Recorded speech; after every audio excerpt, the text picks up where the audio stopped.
Hello, good morning everyone. কেমন আছো তোমরা সবাই? আজকে আবার তোমাদেরকে ওয়েলকাম জানিয়ে শুরু করছি নতুন একটি ব্লগ ভিডিও। আজকে শনিবার সকাল, আর সকালের চা খেতে খেতে চলে এলাম মেরিনা কাউন্টি পার্কে। এখানে একটা সল্ট পন্ড আছে, যেটার জলটা কিন্তু পুরো গোলাপি রঙের দেখতে। লেকের পাশে এই সাদা বিস্তীর্ণ অংশ দেখে মনে হচ্ছে যে পুরোটা হয়তো বরফে ঢাকা, কিন্তু এটা কিন্তু বরফ নয়, এটা পুরোটাই লবণ।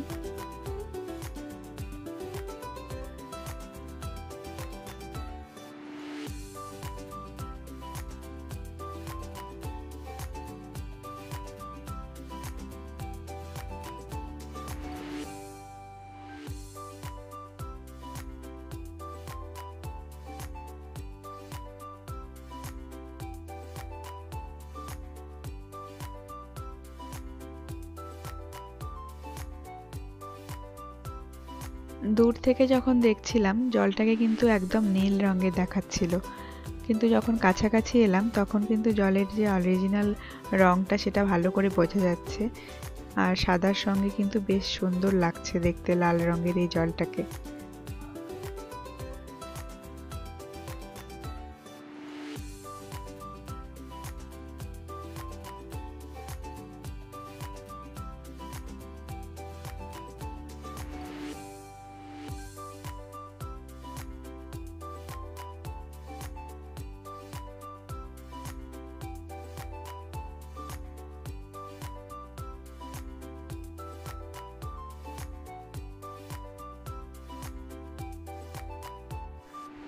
কোনো কোনো জায়গায় সবুজ রঙের লেক রয়েছে, কোথাও হলুদ, কোথাও ডিপ নীল। ব্যাকটেরিয়া, মাইক্রো অর্গানিজমের কারণে কিন্তু জলের রঙগুলো এরকম হয়ে থাকে। এখানে দেখতেই পাচ্ছি চারিদিকে লবণের একটা স্তর রয়েছে, এবং মাঝে যে জলটা রয়েছে তাতেও কিন্তু লবণের পরিমাণ অনেকটাই বেশি। আর যখনই সমুদ্রের থেকে হ্রদের জলে লবণের পরিমাণটা বেশি হয়ে যায়, আর সাথে যদি তাপমাত্রাও খুব বেশি থাকে, তখন জলের মধ্যে কিন্তু লালচে রঙের একটা বিটা ক্যারোটিন জমা হতে শুরু করে। তো সেটা থেকেও জলের রঙটা একদম লালচে রঙের হয়ে যায়। এই জায়গাটি সান ফ্রান্সিসকো শহর থেকে মাত্র 1 ঘন্টা দূরে, আর আমাদের ঘর থেকে তো আরও কাছে, মাত্র 30 মিনিট দূরে। ভীষণ সুন্দর একটি জায়গা। যারা আশেপাশে আছো ক্যালিফোর্নিয়াতে, তারা অবশ্যই ঘুরতে পারো, খুব সুন্দর লেগেছে আমার।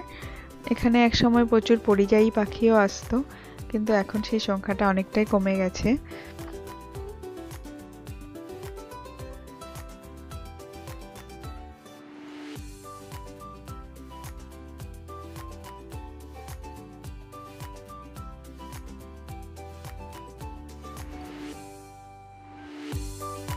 চারিদিকে যেহেতু বিস্তীর্ণ সাদা অঞ্চল, তো সেই জন্য সূর্যের রিফ্লেকশনটা ভীষণ চোখে লাগছিল, ভালোভাবে তাকানো যাচ্ছিল না।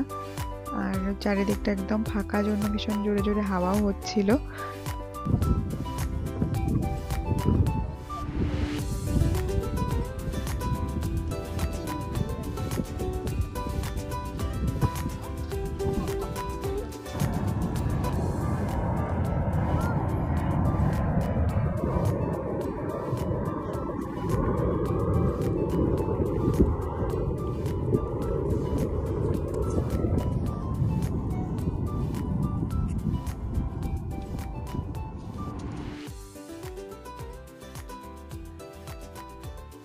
তো কেমন লাগলো তোমাদের ভিডিওটা অবশ্যই জানিও।